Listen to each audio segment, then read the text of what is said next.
പന്മനയിൽ കിരൺ തണ്ണിമത്തന്റെ വിളവെടുപ്പ് നടത്തി. പുലരി ഓർഗാനിക് ഫാമിന്റെ നേതൃത്വത്തിൽ കണ്ണൻകുളങ്ങര ദേവീക്ഷേത്ര ഭൂമിയിലാണ് തണ്ണിമത്തൻ കൃഷി ചെയ്തത്. പൂർണ്ണമായും ജൈവവളം ഉപയോഗിച്ചായിരുന്നു കൃഷി. പന്മന കോലം വാർഡിൽ നെറ്റിയാട്ട് ടൗൺ മസ്ജിദിന് വടക്ക് കണ്ണൻകുളങ്ങര ദേവീക്ഷേത്ര ഭൂമിയിലാണ് പുലരി ഓർഗാനിക് ഫാമിന്റെ നേതൃത്വത്തിൽ കിരൺ മത്തൻ കൃഷി ചെയ്തത്. ഒരു വർഷമായി പന്മനയിൽ ജൈവ രീതിയിൽ പച്ചക്കറികൾ കൃഷി ചെയ്യുന്ന പുലരി ഓർഗാനിക് ഫാം ആദ്യമായാണ് തണ്ണിമത്തൻ കൃഷി ചെയ്തത്. പന്മനയിലെ JLG ഗ്രൂപ്പായ അന്നപൂർണയും കൃഷിയിൽ സഹകരിച്ചു. 6 കിലോ വരെ ഭാരമുള്ള തണ്ണിമത്തനുകളാണ് ലഭിച്ചത്.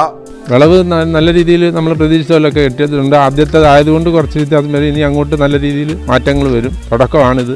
അതിൽ നിന്ന് നമ്മൾ കൃഷി ഒരു പരീക്ഷണാർത്ഥം ആദ്യം കുറച്ച് ചെയ്ത് നോക്കിയിരിക്കുകയാണ്. ഇനി വരും കാലങ്ങളിൽ നല്ല രീതിയിൽ ഈ പ്രദേശത്ത് തണ്ണിമത്തന് അതേപോലെ തന്നെ പച്ചക്കറികൾ വിഷരഹിതമായിട്ട് മറ്റ് രാസവളങ്ങളൊന്നും ചേർക്കാതെ തന്നെ ഉൽപ്പാദിച്ചെടുത്ത് നമ്മൾ ഈ പ്രദേശത്ത് സെയിൽ ചെയ്യുക എന്നുള്ള ഒരു ലക്ഷ്യം മാത്രമാണ് ഇതിനകത്തുള്ളത്. കൃഷിയിടത്തിൽ വിളവെടുപ്പ് സമയത്ത് നേരിട്ടെത്തി പൊതുജനങ്ങൾക്ക് തണ്ണിമത്തൻ വാങ്ങാനുള്ള സൗകര്യവും ഏർപ്പെടുത്തിയിട്ടുണ്ട്.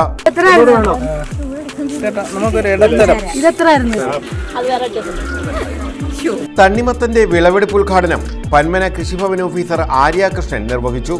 കുടുംബശ്രീ CDSന്റെ പലിശയില്ലാത്ത 25,000 രൂപ വായ്പ സഹായം സ്വീകരിച്ചുകൊണ്ടാണ് ഇവിടെ കൃഷി ഇറക്കിയിരിക്കുന്നത്.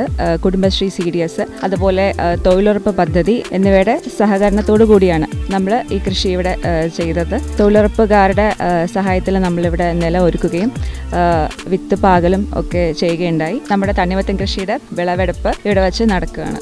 CDS ചെയർപേഴ്സൺ രമ്യ, നിസ, അഗ്രികൾച്ചറൽ CRP സീന, സിജുലാൽ, ഹുസൈൻ പുലരി, നെറ്റിയാട്ട് റാഫി, ഷാജി സംസാരം, നെസ്സി, നെജി തുടങ്ങിയവർ പങ്കെടുത്തു.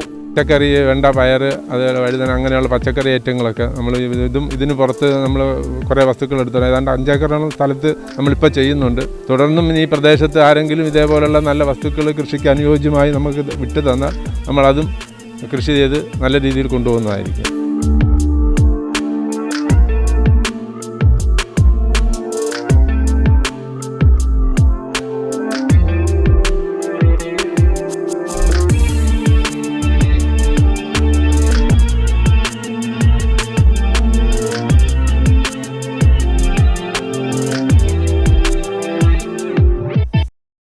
News bureau, Chavara.